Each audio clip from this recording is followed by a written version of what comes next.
Sure. All right, this is a scene from early on in the book. Our hero's name is Grant, and he is captaining a boat. And his passenger, his only passenger, is a guy named Newman. Newman was studying him. "You know, you look familiar," he said, setting the spear gun down on the deck. "You always had a beard?" "Oh, yeah," Grant said, attempting to sound casual, but his heart was drumming. "Long before it was cool." He was pretty sure now that Newman's very slight accent was Slavic. An eel of unease squirmed in Grant's belly. It had been years since he'd heard a Russian accent. Newman's fluent English had the flat American A's of an emigre who'd spent most of his adolescence in the United States. Probably came to the US as a teenager. Frederick Newman shook his head. He was speaking to Grant in a low voice, but Grant could barely hear him over the thrum and whine of the boat's engine. "Excuse me," Grant said. Newman raised his voice. "You must have known this day would come, Paul," he said calmly.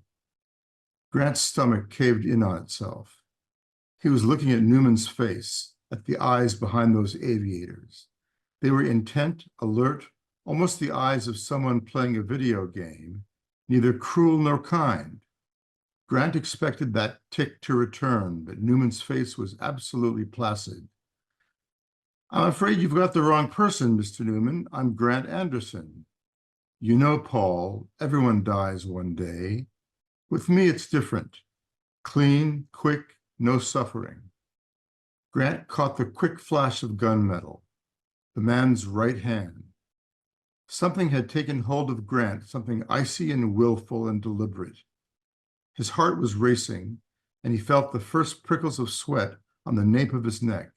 He didn't know what to do. "You'll need to pilot the boat out another 7 miles or so," Newman said. "So we're catching the Labrador current.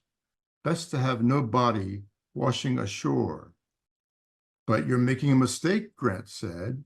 With a calm, slow motion, he took out his wallet and drew close to Newman. "I told you, you have the wrong man. Here, let me show you my captain's license." He opened his wallet to his driver's license and displayed it, holding it too close to Newman's face. He had no captain's license. "See, you've got me confused with someone else."